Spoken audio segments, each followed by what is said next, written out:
had loved Ethan with a desperate passion for half my life. After I was released from prison, I finally asked for a divorce. Because when my sister falsely accused me of pushing her down the stairs, Ethan chose to send me to prison, telling me coldly, "You need to be reformed. Get rid of that bad temper of yours." After 3 years of torture that felt worse than death, I did change. I erased my insane love for Ethan. I didn't dare even take a single step closer to him anymore. Yet when I asked for a divorce, he panicked. The day I was released from prison, the sky was especially gloomy, as if it could crush my entire world. The cold iron gates of the prison slowly opened. Outside, reporters and haters had been waiting for a long time, like a pack of starving wolves ready to tear me apart. Someone in the crowd shouted mockingly, "What goes around comes around. Heaven spares no one." Lexi from the powerful Locke family used to do whatever she pleased. Even after the Locke family went bankrupt, she never learned to restrain herself, finally getting what she deserves. She pushed her pregnant sister down the stairs. For someone so vicious, 3 years is far too light. Countless reporters carrying cameras and microphones swarmed me, blocking every escape. The crowd's sharp jeers and curses buzzed around my ears, squeezing the breath out of my lungs. I felt like I was back in that suffocating prison, surrounded by vicious inmates who beat me mercilessly, pounding me into endless nightmares. Compared to those cruel inmates and the ruthless reporters, my husband Ethan and my sister Lauren were the true executioners. They were the ones who personally sent me to prison, destroying the once bright and proud little princess of the Locke family. Soon a team of trained bodyguards pushed through the crowd, surrounding the man who made my blood run cold, Ethan, my once beloved, my husband, in name only, and the one who hurt me the most. For years I had poured all my love into him, only to receive endless pain and humiliation in return. Seeing his familiar face again, my body trembled uncontrollably. He wore the same look of irritation and impatience he always had when I used to visit his company, pestering him endlessly, only for him to coldly order the bodyguards to throw me out again and again in front of everyone, abandoning me publicly. When Ethan saw what I had become, he instinctively took a step back, the shock on his face plain and undisguised, but my heart had long turned to ashes. After 3 years of torment, the sharp thorns that once covered me were all gone. The once radiant, proud little princess of the Locke family had been crushed into a pitiful, broken ex-convict, someone everyone could trample underfoot. In prison, the once pampered little princess had learned to adapt to crude, narrow beds and rough, uncomfortable blue prison uniforms.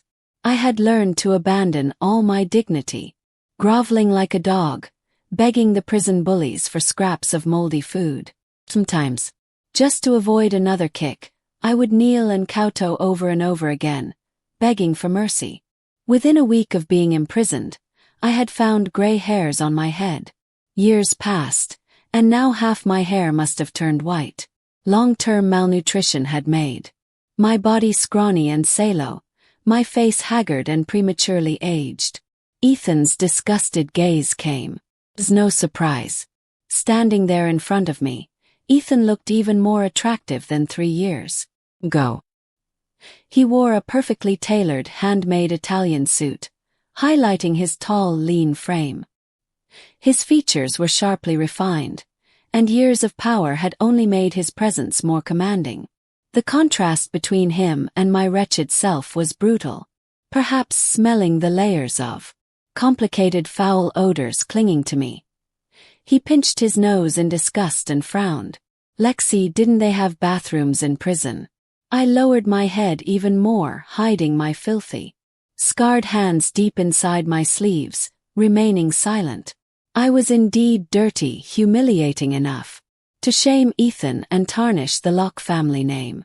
I wondered if today's trending searches would feature headlines like "Mrs. Locke tarnishes the family's reputation." I could stop caring about my own image, but Ethan would definitely care about the Locke family's face. It wasn't that I didn't want to shower, I simply had no strength left. Just last night I had been beaten once again. After the prison boss found out I was about to be released early for good behavior, clenching my teeth until they nearly shattered, I endured the torment, afraid that I might expose the bullying he inflicted on me after my release.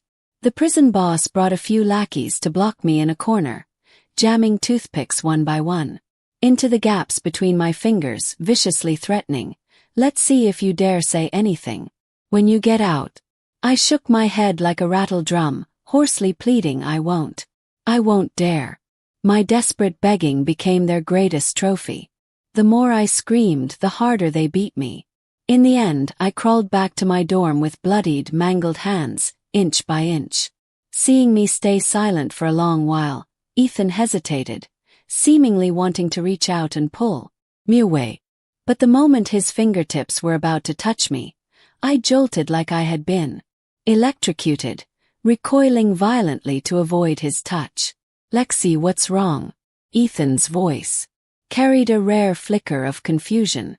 If it had been before, I would have been overjoyed if he had voluntarily reached out to me.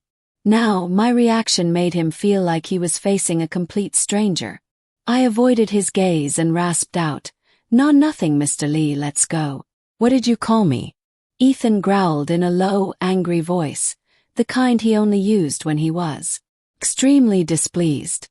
It was only then that I remembered the media were still present. Calling him that in public was a slap to his face, but Ethan gave me no chance to take it back. In full view of the cameras, he made no effort to hide his irritation. After giving me an impatient glance, he turned away without a word and strode toward his sleek black Maybach. The heavy slam of the car door echoed in the air as he coldly instructed, "Go to a public bathhouse and wash up, then find your own way home." Once again Ethan abandoned me, because he couldn't bear for me to dirty his car. As the Locke family's luxury car drove away, I was left behind like a pitiful, stranded beast on a deserted island surrounded by a pack of hungry wolves. The reporter's step gazes grew increasingly malicious, and their sharp, relentless questions stabbed into my heart like knives, cutting open wounds I thought I had buried long ago. They all wanted to know why I had been so cruel as to push my pregnant sister, Lauren, down the stairs. But I kept my lips tightly sealed, clinging to silence as my only shield against the barrage of verbal bullets, because I knew no one in this world would believe me anymore. Ethan's cold, ruthless eyes constantly reminded me that any word of defense would only serve as another reason for him to punish me further. After 3 hellish years in prison, I had already abandoned all my former pride. I could only shrink back like an ostrich burying its head in the sand. Escaping was the only choice I had left. The reporter's siege grew tighter and more aggressive. Just then, a deranged-looking man squeezed into the crowd. Before I could even see his face clearly, a sharp pain exploded at the top of my head.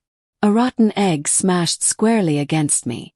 The man cursed furiously, "You evil woman! How dare you hurt my idol, Lauren?" In that instant, memories flashed before my eyes like a fast rewinding film. 3 years ago, the Locke family had gone bankrupt. My parents jumped off a building in despair.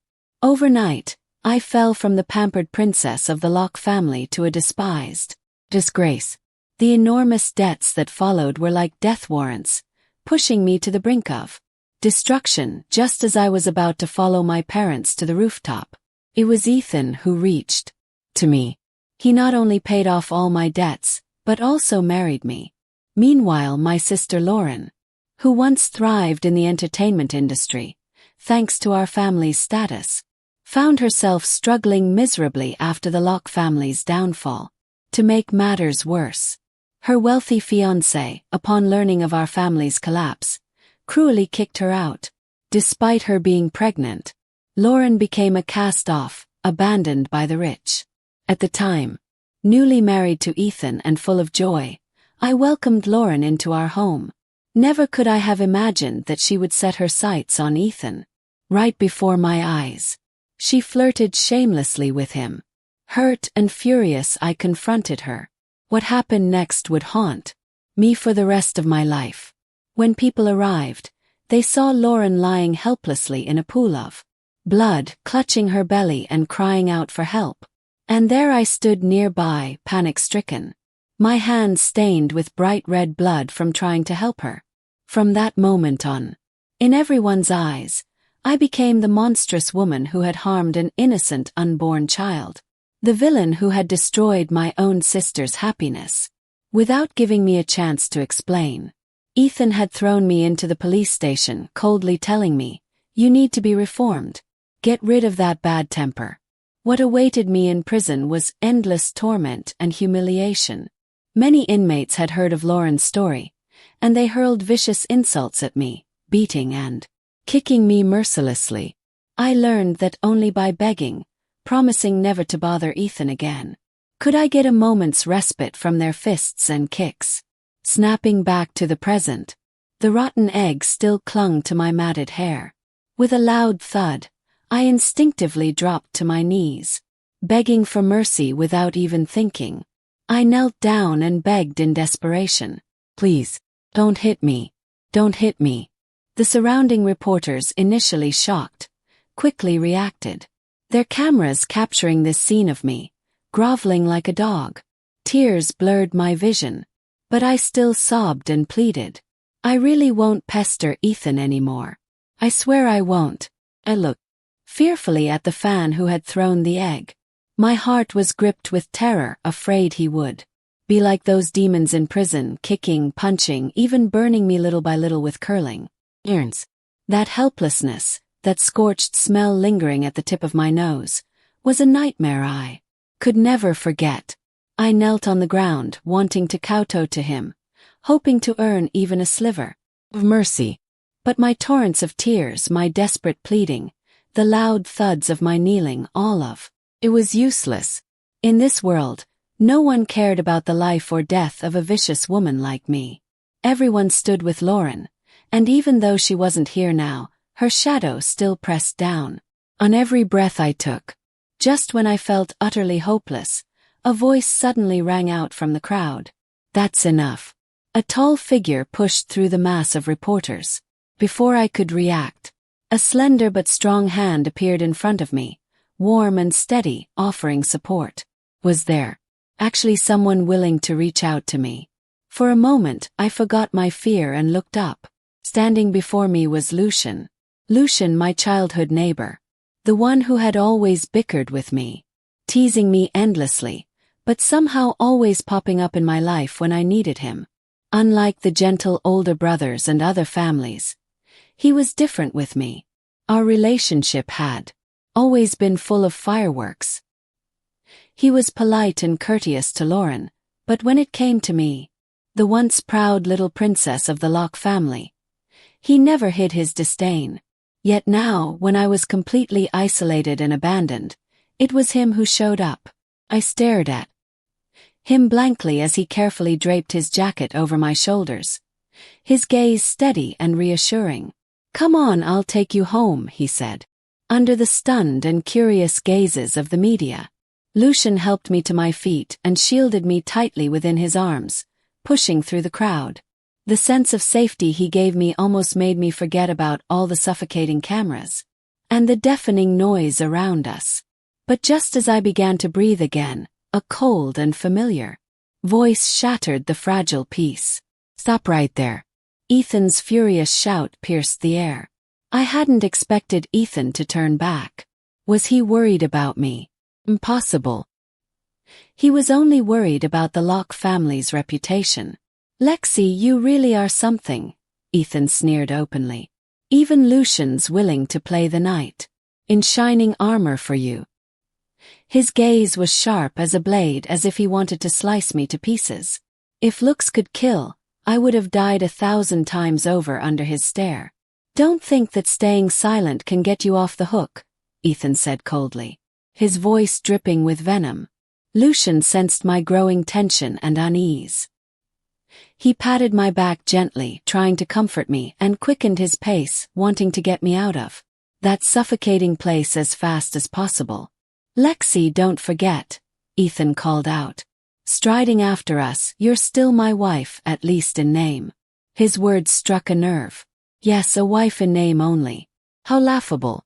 3 years of marriage to Ethan, and I was still a virgin. In the early days of our marriage, he used work and endless excuses to avoid touching me. Later, after he personally threw me into prison, there was naturally no chance for anything to happen between us. Lucian, put me down, I rasped, struggling in his arms.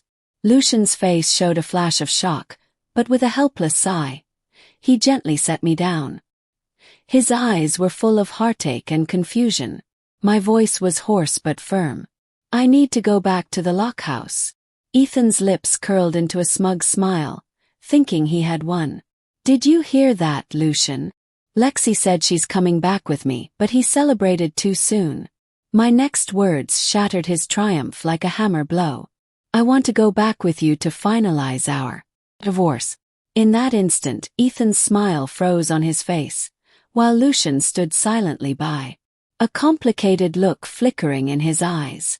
Back when I had first entered prison, Ethan's appointed lawyer had visited me repeatedly, telling me that if I signed the divorce papers, they would offer me a large compensation once I got out.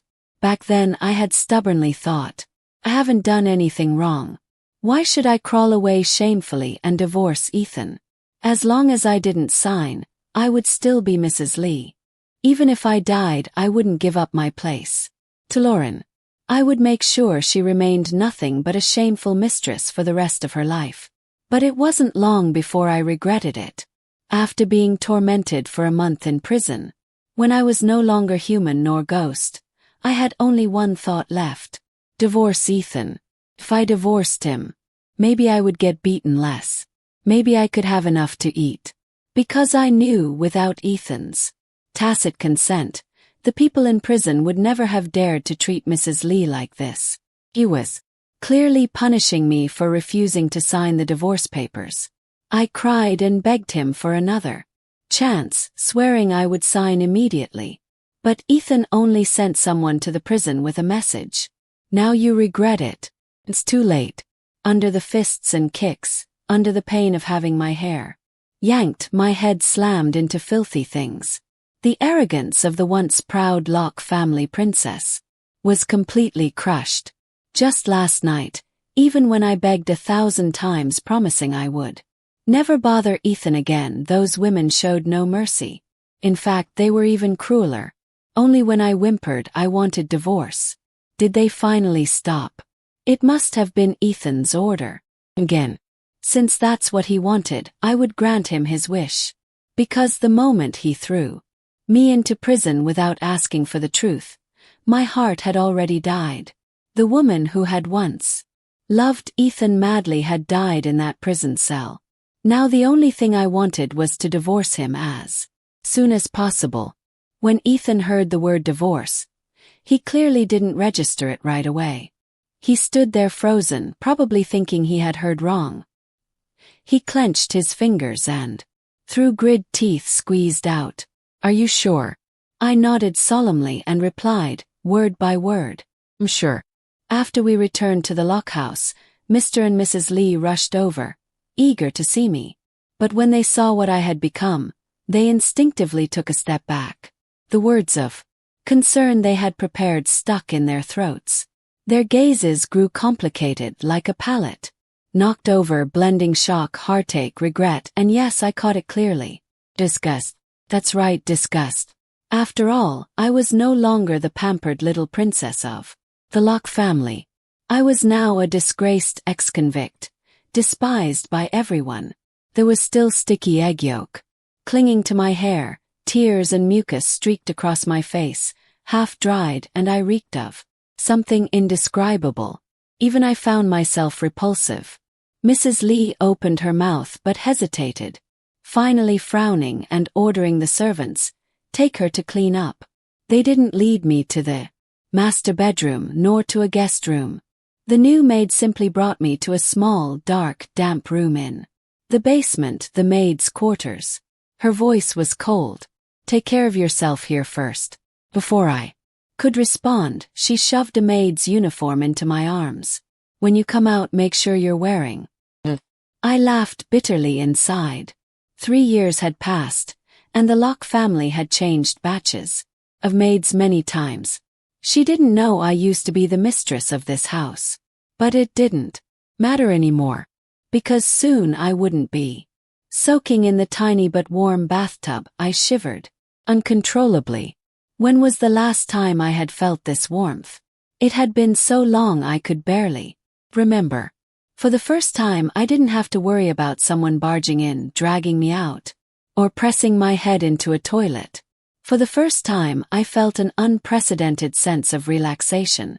I watched as the water slowly enveloped my skin, and my body sank deeper into the warmth, as if floating on a cloud. In my daze, I saw my parents. They looked at me with the same doting gazes they always had, accepting every part of me without condition.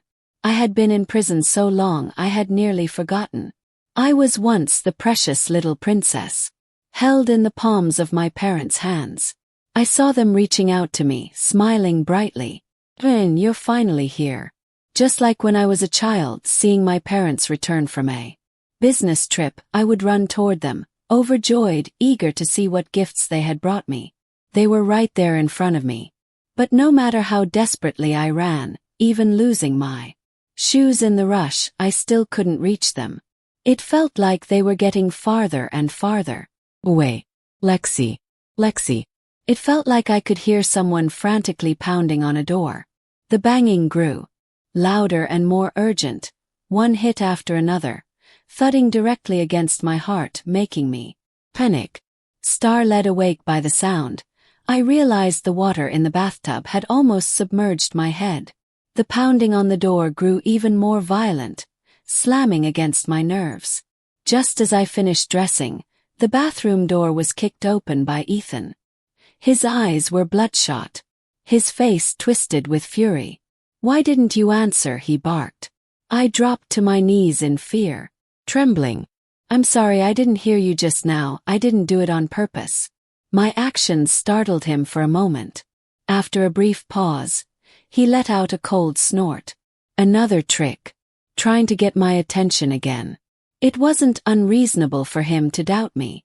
In the past, when I chased after him, I had used every trick in the book, including hurting myself, even stupidly getting myself drunk just to catch a glance from him. But this time, it wasn't like that.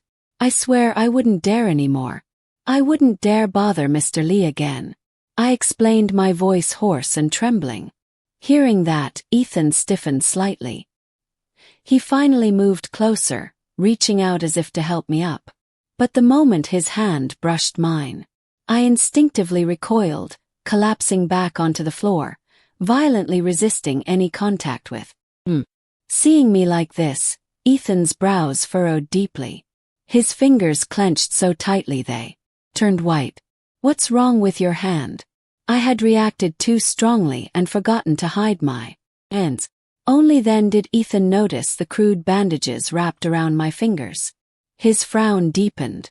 "What are you hiding?" I curled up in the corner like a quivering bird, not daring to answer. After a long pause, the family doctor arrived. He carefully unwrapped the makeshift bandages, and his gaze filled with sympathy as he looked at my injuries. Ethan stepped closer, yanked up my sleeve, and saw the horrifying scars. Some were puncture wounds made by fingernails. Others were burns from cigarette butts, and there were long welts from belt lashes. "Lexi, were they bullying you in prison? Why didn't you tell me?" For the first time, Ethan, who always managed everything calmly in the business world, spoke with a trembling voice. Found it laughable. Was it all of this his doing? Every bit of my suffering had come from him. Now he showed this kind of expression, but after 3 years of hell, I had become timid, drunken. I didn't dare argue with him. I was afraid he would throw me back into that abyss. All I could do was beg pathetically, "I really know I was wrong. I won't bother you anymore. I'll divorce you. You still want a divorce?" Fury blazed across Ethan's face. and a sharp slap echoed through the room, making my head spin. Just then Mrs. Lee stormed in and slapped Ethan hard across the face. Her voice trembled with anger. "Divorce. You're forcing Lexi to divorce you. How am I supposed to face her parents now? Do you even know," she continued, her voice rising, "that the Locke family's father gave us the seed money to start our business?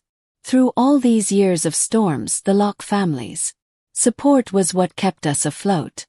And when their family fell into trouble, before we even had a chance to help, Lexi's parents jumped to their deaths, just so they wouldn't burden anyone.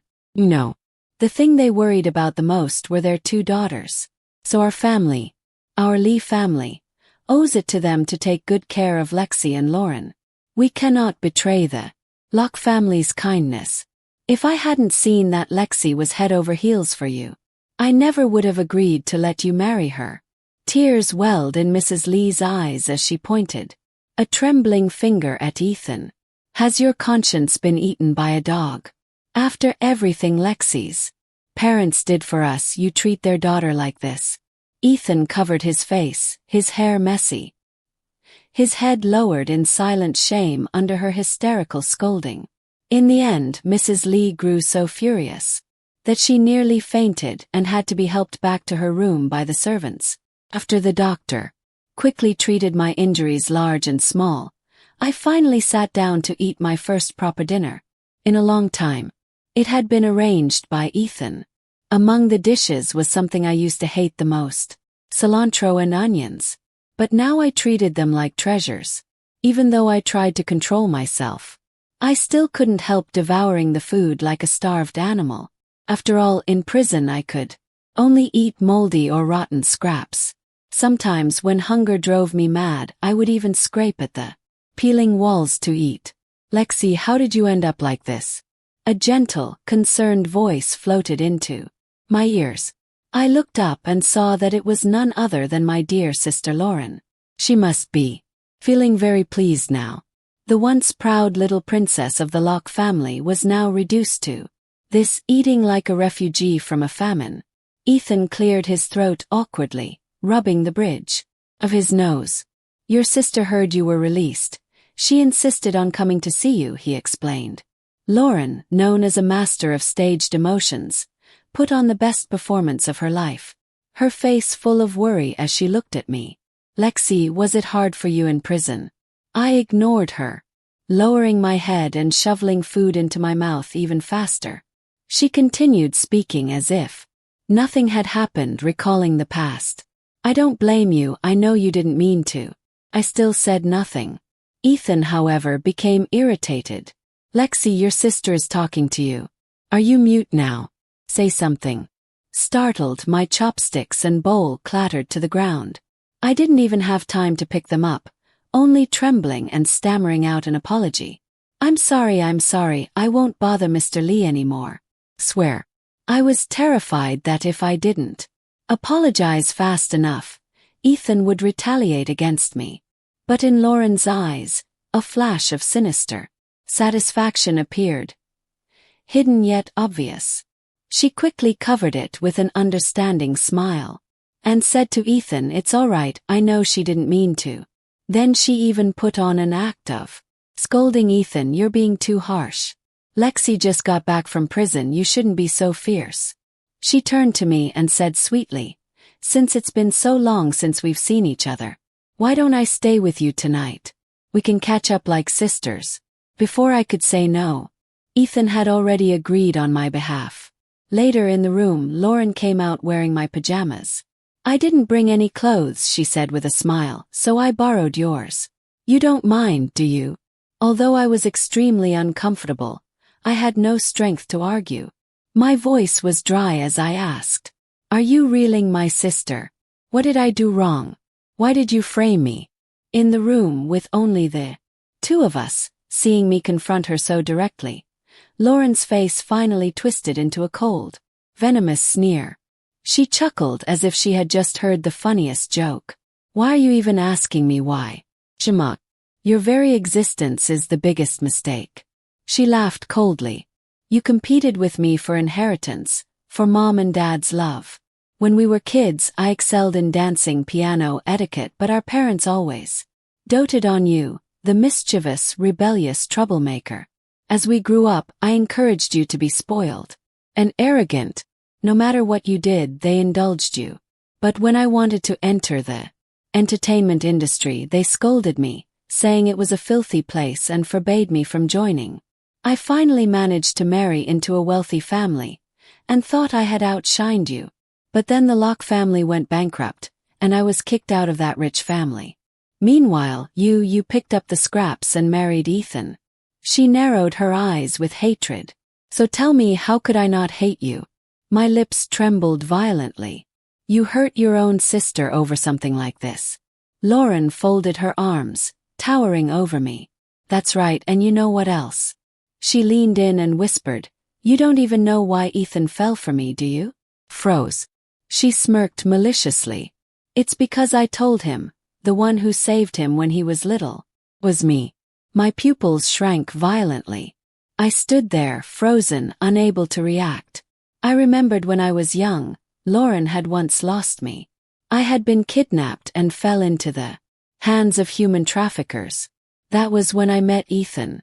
Amid the beatings and abuse by the traffickers, Ethan and I had clung to each other, comforting and protecting one another. It was during those desperate days that I first developed feelings for him. Later, when the traffickers were drunk, we seized the chance and fled. But just as we thought we were about to escape, the traffickers' dog caught her scent. As the dog closed in, Ethan stepped into a trap trying to save me. I had turned back to help him, only to be bitten savagely by the dog myself. Seeing me get hurt, Ethan had lost his mind, and in a frenzy had beaten the dog to death with a rock. We managed to escape and return home safely.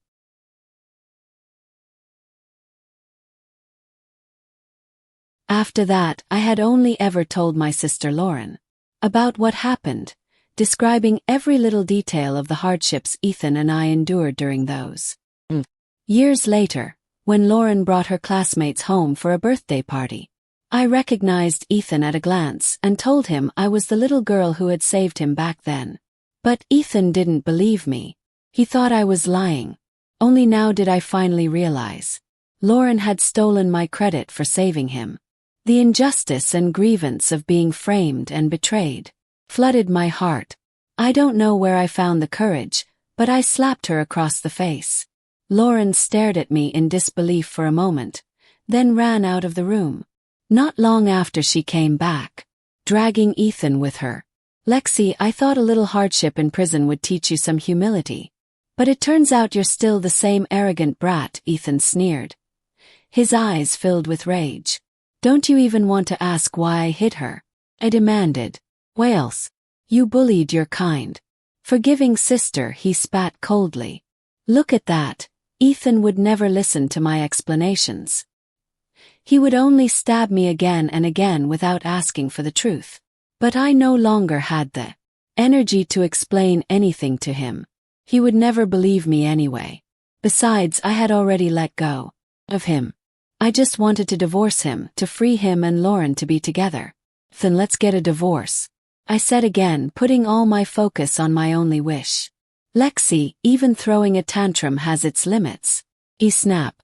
I'm not throwing a tantrum, I reply hoarsely. Mr. Lee, isn't divorce exactly what you wanted? This is the only thing I'm asking for. Ethan clenched his fists tightly, his voice low and furious. Only I can ask for a divorce. What makes you think you're worthy of proposing it to me? His words crushed my last bit of hope. My face turned pale instantly. This man, Ethan, was always so unpredictable, his mood shifting like the wind. Hadn't he always wanted to get rid of me? But because I was the one to bring up divorce first, he couldn't accept it. It hurt his pride. The divorce wasn't settled that day, but I couldn't bear to stay another second with Ethan and Lauren. So I packed up nothing but an old cell phone and left the Lee estate without any hesitation. I clutched the tiny salary card the prison had issued me. The money wasn't much, But it was enough for a night in a cheap motel. The small shabby room was simple, but at least here, no one would drag me out of bed by my hair. Midnight. No one would slam my face into a filthy toilet. For once, I felt a tiny bit of peace. I was awakened by the ringing of my phone. Groggily, I answered it. Ethan's mocking voice came through. Line. Didn't you want a divorce? Be at the address I just sent you in 20 minutes. I'll be waiting there with the divorce papers. Hearing those words, joy exploded inside me. I was so ecstatic I didn't even bother tying my shoelaces properly. Tears and laughter burst from me uncontrollably as I rushed out to hail a cab. When I arrived at the address Ethan sent, I looked up and immediately felt a strange familiarity. Wasn't this the same bar Ethan used to frequent 3 years ago? Apparently, even after all this time, he still liked this place. Before I could figure out why he had chosen such a place to sign the divorce papers, someone led me into a private booth. Even in the dim lighting, I immediately recognized the man slumped on the sofa. It was Ethan, drinking glass after glass of liquor, his expression desolate and disheveled. When he saw me, he put down his glass, his dark eyes locking onto mine. Lexi, he said, his voice hoarse. I'll ask you one last time.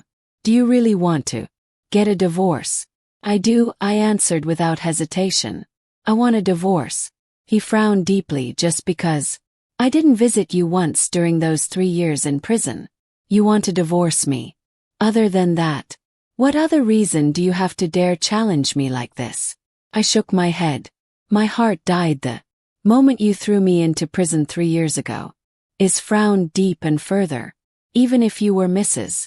Lee, you made a mistake and mistakes must be punished. See, he would never believe me. I had said it 1,000 times. I never pushed my sister down the stairs, but I no longer wanted to waste any more words trying to defend myself. I only wanted to leave this man who had tormented me to encore. Mr. Lee, I said, my voice steady but cold, please have mercy and grant me a divorce. I'll walk away with nothing. As my words fell, the glass in Ethan's hand smashed onto the floor with sharp, crisp sound. Startled, I instinctively dropped to my knees and kowtowed repeatedly, trembling and begging. Sorry. I was wrong. Please, I'm begging you. Me go. When I had first entered prison, I had clung to the pride of being the little princess of the Locke family, but after everything I endured there, all traces of dignity had long been stripped away. Whenever someone showed the slightest hint of impatience, I would immediately kneel and apologize. Seeing me now, Ethan let out a cruel laugh. You want a divorce?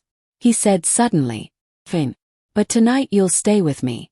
His words struck me like a bolt of lightning. I stood frozen in place, unable to believe what I had heard. I stared at Ethan, stunned. He had always hated me clinging to him. We had known each other for 10 years, and not once had he ever voluntarily touched me. I stammered, my voice trembling uncontrollably. What did you just say? Ethan suddenly lifted my chin with his long fingers, his breath hot against my ear. Lexi, he whispered. Have you finally figured it out? His hand felt like a venomous snake on my skin. I shivered violently and stumbled back, falling to the ground, frantically shaking my head. Don't touch me. Ethan burst out laughing, his voice laced with mockery. Did you really think I wanted you? He sneered. He released my chin with disdain. I just wanted to test you to see if you still harbored those filthy thoughts about me. After saying that, he pulled out a document and tossed it in front of me. With trembling hands I picked it up. When I saw the words divorce agreement, I finally let out a long, shuddering breath. My body collapsed heavily onto the cold floor. When I regained consciousness, the first person I saw wasn't Ethan. It was Lucian. My pale lips moved slightly. Why are you here? Lucian looked exhausted. He rubbed his temples and said, Ethan asked me to take you away. He explained that after Ethan found me unconscious from hypoglycemia, he immediately sent me to the hospital. The doctors, upon seeing the bruises and scars all over my body, mistook Lucian for an abusive boyfriend and almost called the police. Lucian firmly denied any relationship, insisted on a full medical examination, and requested that all my injuries be documented. Eventually, the doctors believed him. Feeling grateful, I tried to sit up and thank him, but Lucian gently pushed me back down. "You've suffered enough in prison," he said seriously. "Right now you need rest." I opened my mouth to say thank you, but the words caught in my throat. Finally, I couldn't help but ask, "Why are you helping me?" We had been childhood rivals, constantly bickering and arguing. I truly couldn't figure out why he was going so far from me. Lucian smiled lightly and handed me his lawyer's license. "You should actually be the one I'm thanking," he said. "All those times you picked fights with me, all those times you provoked me into joining debate competitions. It made me fall in love with arguing, and eventually I switched my major to law and passed the bar." He paused, looking at me intently. "I came back home intending to thank you properly." But he stopped for a moment, his expression turning serious. "Just after I landed, I saw the news about your release from prison." He stared straight into my eyes. "The Lexi I know, yes. She was arrogant and reckless, but she would never harm anyone, never take a life. You didn't push Lauren down the stairs, did you?" Tears burst from my eyes instantly. After years trapped in darkness, it was as if a sliver of sunlight had finally broken through. I hadn't expected anyone in this world would still believe in my innocence. I nodded frantically, choking out, "No, I didn't push her." Lucian's sincere smile warmed my frozen heart. "Then will you trust me?" he asked gently. "Will you let me help you clear your name?"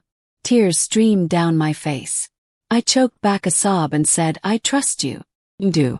In the days that followed, I temporarily stayed at Lucian's home.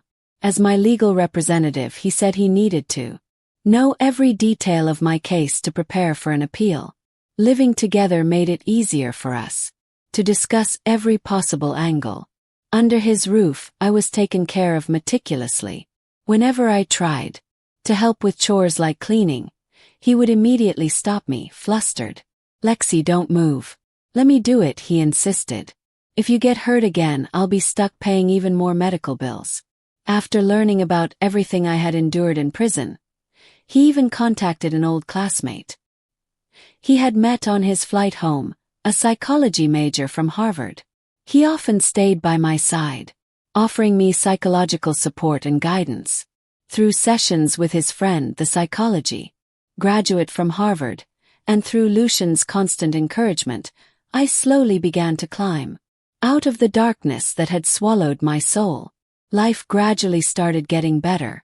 With Lucian and the psychologist's companionship, support, and encouragement, the light of hope reignited within me. I knew with them by my side I could clear my name and start a brand new life. As soon as we had sent a lawyer's letter to Lauren, accusing her of framing me, she immediately panicked and asked to meet. At the cafe, we sat across from each other. I looked at Lauren calmly. "You must have received the lawyer's letter by now," I said. "If you apologize and turn yourself in, I'm willing to write a letter of forgiveness for you. After all, she was my sister. I knew Mom and Dad from their place in heaven would not want to see us tearing each other apart. I was giving her one last chance, but my mercy was clearly wasted. Rather than showing any guilt or remorse, Lauren grew even more arrogant. Her pretty face twisted into something ugly and venomous, mirroring her heart. "Apologize." She laughed mockingly. "You think you can scare me with a simple lawyer's letter? Please, I played these tricks to death back when I was in the entertainment industry." I clenched my fists tightly.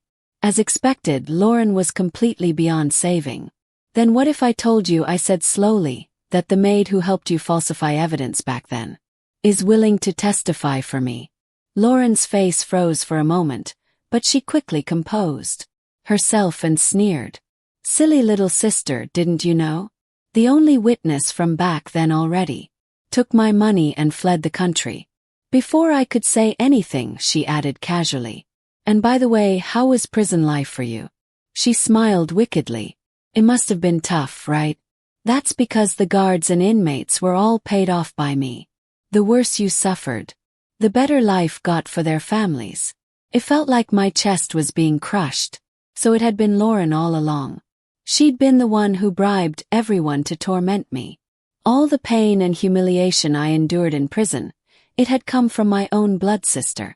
Lauren was even more vicious than I had ever imagined. The memories of those endless nights in prison rushed back, and my body trembled uncontrollably. When the brutal truth was finally laid bare, the last sliver of soft-heartedness I had toward her disappeared. Anger tore through me like wildfire. Even though I caught the edge of a man's suit in my peripheral vision, I couldn't suppress it any longer. I stood up and slapped Lauren cleanly across the face. Predictably, Lauren staggered backward, falling directly into Ethan's arms, who had just arrived. Ethan grabbed my wrist tightly, his face filled with fury. "Lexi, haven't you learned your lesson? How dare you bully your sister again?" Lauren, ever the actress, buried herself weakly in his arms, covering her face and sobbing. "I'm fine, Ethan. Really, I'm fine." Ethan was completely taken in. He turned to me harshly. "Apologize. Apologize to your sister." Before I could say a word, Lucian, who had been quietly observing from the shadows, stepped forward. He pulled me out of Ethan's grasp and shielded me behind him. Lucian's gaze was cold as he stared at them. "Mr. Lee," he said icily, "if your eyesight's that bad, maybe you should go see an eye doctor. What part of this scene looks like Lexi bullying your little green tea princess?" Ethan was furious, his eyes blazing with anger. "Lexi, you're really something," he snarled. "Divorced for barely a minute and already letting another man put a green hat on me." I sneered back without hesitation. "You should worry about yourself first. Cheating with my sister while still married to me. And now you have the nerve to meddle in my business." Ethan hadn't expected the woman who once clung to him so desperately to stand up for herself for another man. The air turned deathly still for a few seconds, before Ethan could explode. Lucian and I had already walked away without looking back. Once we were completely out of Ethan's sight, Lucian asked calmly, "Did you get the recording?" I nodded firmly. Over the next few days, Lucian and I continued gathering evidence, preparing for a strong counterattack in court. Although recordings obtained without the subject's consent couldn't be used as formal evidence, we didn't let any clue slip by. We carefully combed through every detail, tracing each lead, investigating everyone involved in the case. Just as Lucian and I were feeling confident about the upcoming lawsuit, a sudden fire brought everything to an abrupt halt. When I woke up in the hospital, the first face I saw wasn't Lucian's. It was Ethan's, looking haggard with dark circles under his eyes and stubble covering his chin. Flashes of the fire filled my mind, Lucian staggering through the smoke, carrying me out of the blaze. My mind went blank. Ethan leaned in closer, his voice trembling with emotion. "You were the little girl from back then, weren't you?" I ignored him, screaming frantically. "Lucian, where's Lucian?" I grabbed Ethan's collar. Desperate, "Where's Lucian? Take me to him, he's my comrade, my hope, he has to be safe." Seeing me like this, Ethan's bloodshot eyes darkened. "You care that much about Lucian?" he asked bitterly. I pounded my fists against his chest. "Bring Lucian to me, give him back." Ethan silently endured my hysterical outburst. Only when I grew too weak to keep hitting him did he speak, his voice shaking. "Lexi, can we not talk about Lucian anymore? Can you give me another chance? Another chance?" Looking at the man kneeling humbly before me, I couldn't help but laugh. The exact same way I had once humiliated myself, begging for even a glance from him. But now all I felt was bitter irony. "What right do you have to ask me for another chance?" I said coldly. "Do you even know what I went through during those 3 years in prison?" Ethan nodded frantically, sobbing. I know everything. You went into prison still the arrogant little princess of the Locke family. They dragged you by the hair, shoved your face into the toilet to break your spirit. They made you crawl on the floor like a dog, humiliate yourself to survive. Even when you obeyed, they still found new ways to torment you every day. They burned you with cigarettes, electrocuted you with stun batons. Enough. I screamed, covering my ears to block out his words. Every sentence he spoke stabbed deeper into wounds I had tried so hard to forget, ripping them open anew. I shoved him away with all my strength, curling up into a ball in the corner. Half of my suffering was because of you, I choked out. I never want to see you again. Get out. Get out. I grabbed everything within reach and hurled it at Ethan. But he didn't dodge. He just stood there, letting me vent all my rage onto him. If this makes you feel even a little better, he whispered hoarsely. Then hit me, curse me, do whatever you want. His voice cracked as he said, Lexi, can't you at least look at me once more? Through gritted teeth I forced out 2 words. Can't. At that moment Lucian walked into the hospital room. The second I saw him, alive and unharmed, I leapt off the bed and rushed to him, tears streaming down my face. Lucian, you're okay. Before the court hearing could even take place, news broke that Lauren had turned herself in. I was planning to celebrate with Lucian, but just as I arrived at the law firm, Ethan intercepted me downstairs. I instinctively stepped back, treating him exactly as he had once treated me.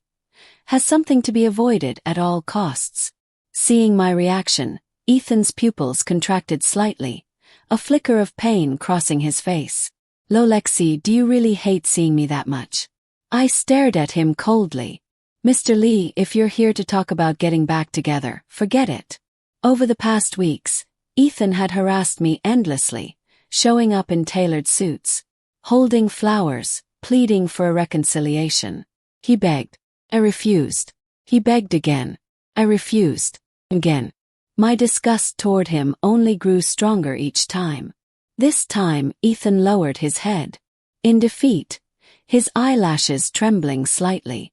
No, I'm not here to ask for a second chance. And I won't bother you again after today.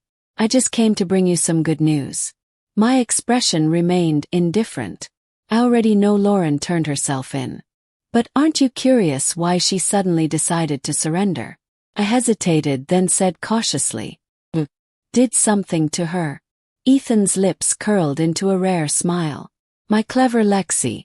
You guessed it. He looked almost proud. Even though she turned herself in. And her sentence was reduced due to her confession because she was charged with framing an innocent person, bribing prison guards and inmates, and multiple other offenses. She still got 15 years. Oh, and those people in prison who bullied you, Ethan said. I've already given orders. They'll suffer just like your sister, worse than death behind bars. Hearing about Lauren's fate, my heart remained calm. Everyone must pay for their own actions. Lauren had made her choice. She should have been prepared for the consequences. Her ending was nothing less than what she deserved. If there's nothing else, I'll be leaving, I said. Just as I turned to go, Ethan pulled out a document and handed it to me. Lexi, he said softly, this is a property transfer agreement. Our marriage was my fault. I've decided to walk away with nothing. All the assets are now yours. I froze, looking at him with complicated emotions. For a moment, I didn't know how to react. Ethan firmly pushed the document into my hands. Take it, he said. You deserve it. With that, he turned to leave. Wait, I called out from behind. He stopped immediately, his face lighting up with hope, as he looked back at me. But I only asked the final question lingering in my heart. Why? Did you suddenly believe I was the little girl from back then? The light in Ethan's eyes flickered out. He dropped his gaze and said bitterly, after the fire, at the hospital, I accidentally caught a glimpse of the bite mark on your calf. That mark was from when you were bitten by a dog trying to save me as a child. Hearing this, I sighed heavily. How ironic. We had known each other for 10 years, been married for 3, and only now did he notice the scar on my leg. He opened his mouth to speak but couldn't. Finally, after a long pause, he whispered, "I'm sorry, I neglected you all these years." Months passed slowly. The wounds of the past began to heal. I successfully applied to pursue further studies at a prestigious university abroad. I was determined when I returned, I would use my knowledge and the law to help more women like me. Women who had been wronged and silenced by their marriages.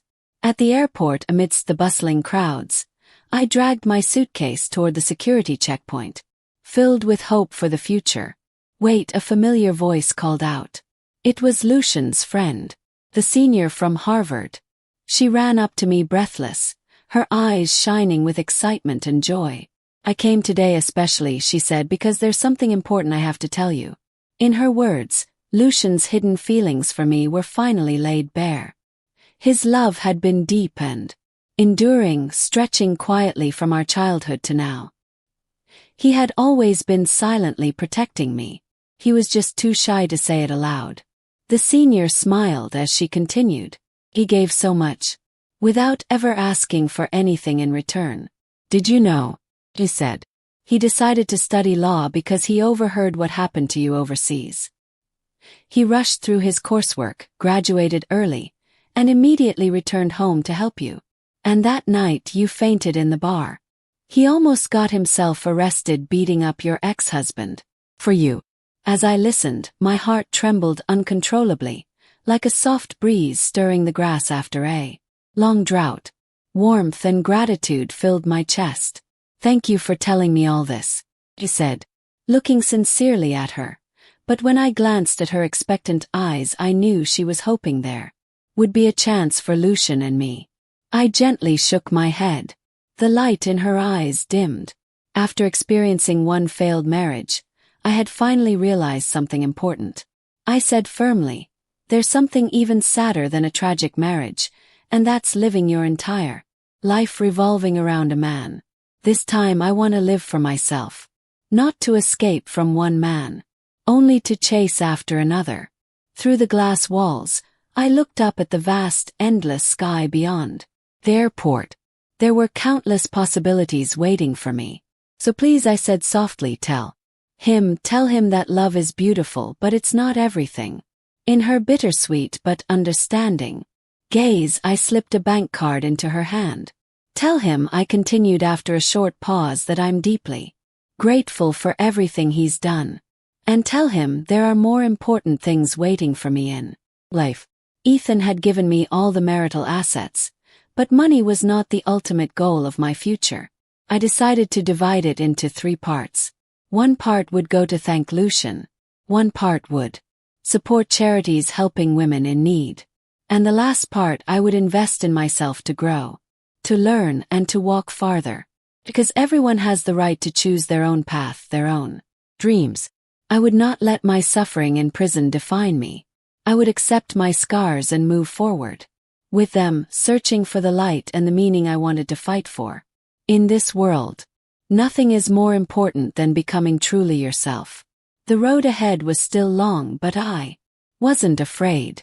Because I believed the moment I bravely stepped forward, a new life would open its arms to welcome me. This is the end of my story. Subscribe to not miss more videos like this. And remember, history is a chance to become a better person, and see you soon.